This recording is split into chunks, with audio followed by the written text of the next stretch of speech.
Hey there, mystery lovers and aspiring writers. Welcome to The Murder School, your weekly dose of killer writing tips and tricks. I'm your host, Jackie Sharp, and no, I'm not here to teach you how to get away with murder in real life. We'll leave that to the experts.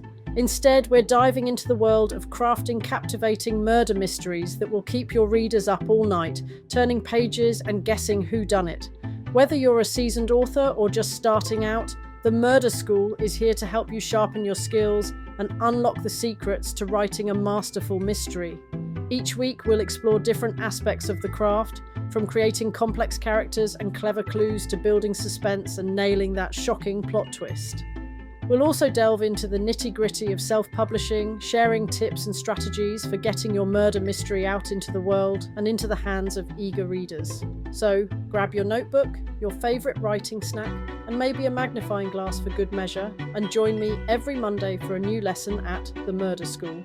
Together, we'll unravel the mysteries of writing a killer story. And remember, the only thing we're murdering here is writer's block. Hey there, fellow mystery writers. Welcome to this episode of the Murder School podcast, and I believe this is episode 11. So in my personal writing updates, it's been Christmas in July and August for me, as my Christmas story, which is set in my cozy mystery series world, is now getting some finishing touches and will be ready for release later in the year. And why should Hallmark have all the fun when it comes to creating holiday-themed stories? If you're looking for a way to attract new readers and keep them coming back for more, then crafting clever whodunits that just happen to take place during the most wonderful time of the year and other holidays can be a fun way to engage readers into your world and turn them into loyal fans, especially if your stories are a bonus giveaway. So first off, let's talk about why holiday-themed mysteries make such great reader magnets. For starters, people love the holidays. Whether it's Christmas, Halloween, or any other festive occasion, there's just something about the season that puts people in a good mood. And when people are in a good mood, they're more likely to take a chance on a new book or a new author. But it's not just about the warm and fuzzy feelings. Holiday-themed mysteries also offer a unique setting and atmosphere that can really set your story apart. Think about it. A murder at a Christmas party or a Halloween haunted house has a built-in sense of drama and intrigue. Plus, a holiday setting gives you a chance to play with all sorts of fun tropes and traditions. Another reason holiday mysteries work so well is that they tap into a sense of nostalgia. Many people have fond memories of reading holiday-themed books as a child, and a holiday mystery can transport them back to that magical time.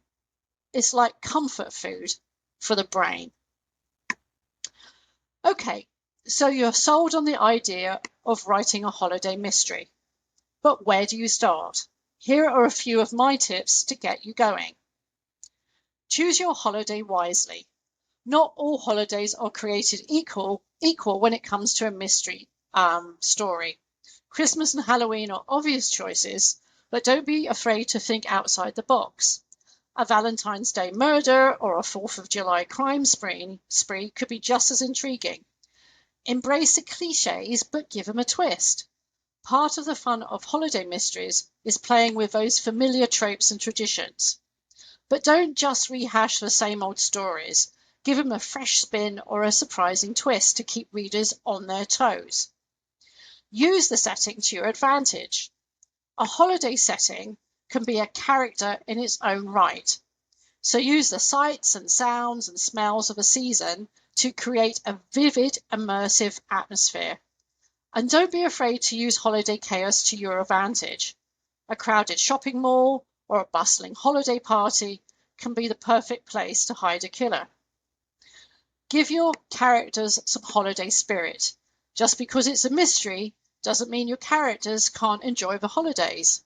So give them some festive quirks or traditions to make them feel more relatable and real. Maybe your detective has a secret love for tacky Christmas sweaters, or your suspect is a Halloween enthusiast. Keep the stakes high. Just because it's a holiday doesn't mean the crimes can't be serious. In fact, the contrast between the cheerful holiday atmosphere and the dark deeds afoot can make the mystery even more compelling. Don't be afraid to go dark or gritty if the story calls for it. Plan ahead. This is essential. If you want to use your holiday mistress as a reader magnet, you'll need to plan ahead and have it written. Aim to have your story ready to go at least a month before the holiday in question. That way you can start promoting it early and build some buzz, just like I'm doing now. And consider a series. If your holiday mystery is a hit, and why not make it a tradition? A series of holiday-themed mysteries can be a great way to keep readers coming back year after year. And plus, it gives you a chance to explore different holidays and put a fresh spin on the formula each time. One of my very favourite authors, Craig Johnson, who writes the Walt Longmire series, set in a fictional town in Wyoming, writes a Christmas short story set in that world every single year, and it's released to his newsletter subscribers on Christmas Day. It's become a tradition, and I personally look forward to it, as do thousands of his fans.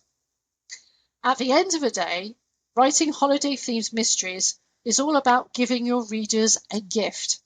You're offering them a chance to escape into a world of intrigue and suspense, while also tapping into the warmth and nostalgia of a holiday season. And if you do it well, they keep coming back for more year after year. So, have a think about creating your own reader magnet in a holiday theme of your choice. And if you have any other tips or comments about this, then why not email me or leave them in the comments if you are watching this podcast on YouTube. Our craft section this week is all about using dialogue effectively and authentically in your crime novels. So we're going to move on to that right away.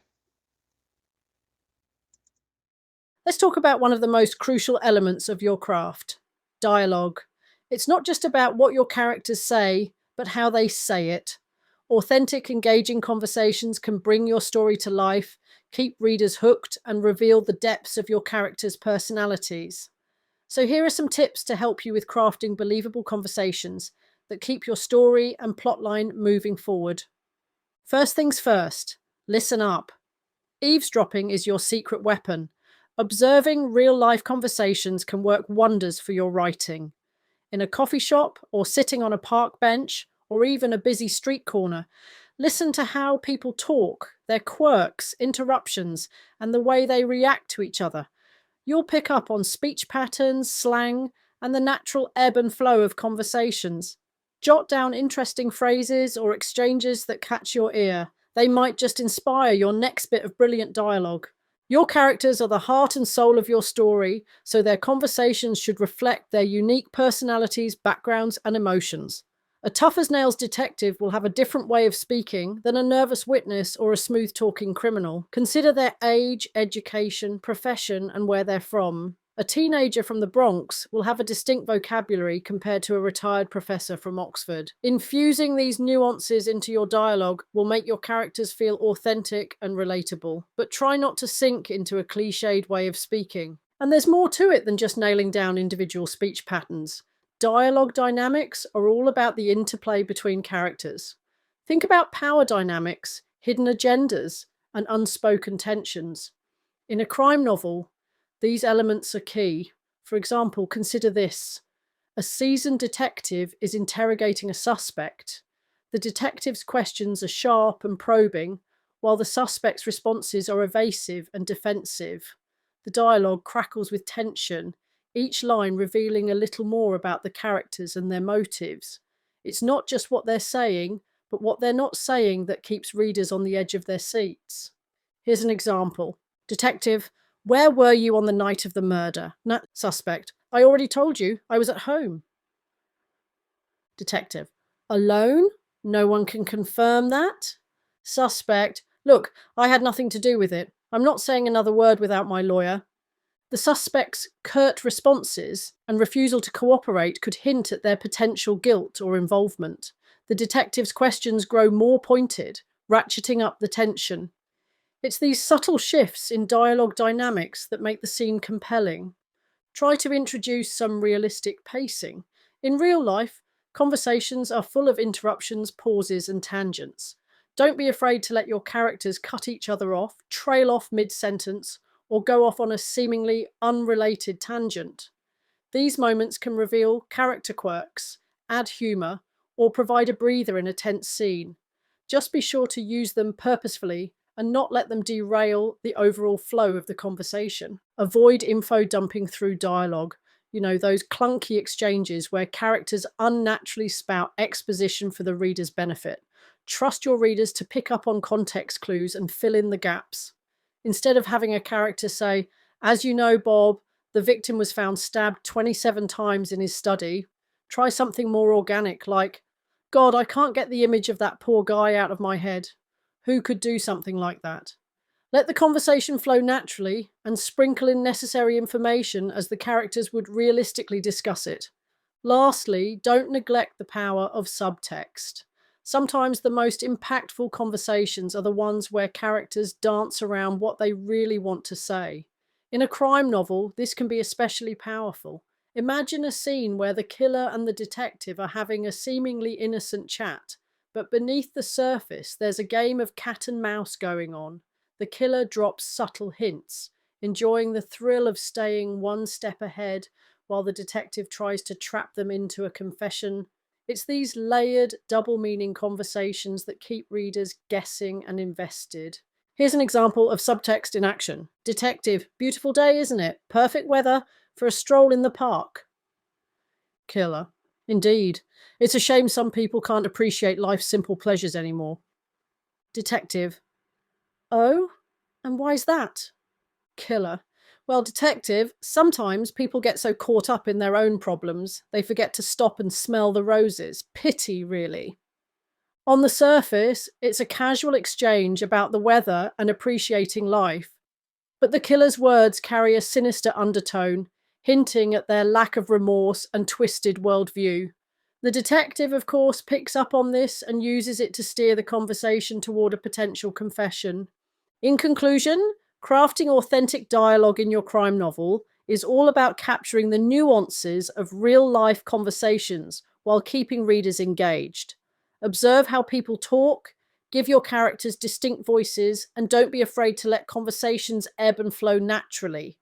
Use dialogue dynamics to reveal character motivations, hidden agendas, and unspoken tensions. And remember, sometimes the most powerful moments are the ones left unsaid, simmering beneath the surface. All right, my fellow mystery mavens, that's a wrap on today's episode of The Murder School. I hope you've picked up some valuable tips and tricks for crafting your own killer stories. Remember, the key to writing a gripping murder mystery is to keep your readers guessing until the very end. Before we close the book on this episode, I want to remind you to subscribe to the podcast so you never miss a lesson. And hey, if you're watching this on YouTube, don't forget to give us a like and hit that subscribe button. It really helps us out and ensures that you'll be the first to know when a new lesson drops. Until next time, keep writing, keep reading, and keep 'em guessing. This is Jackie Sharp, signing off from the Murder School. Remember, the only good murder is a well-written one.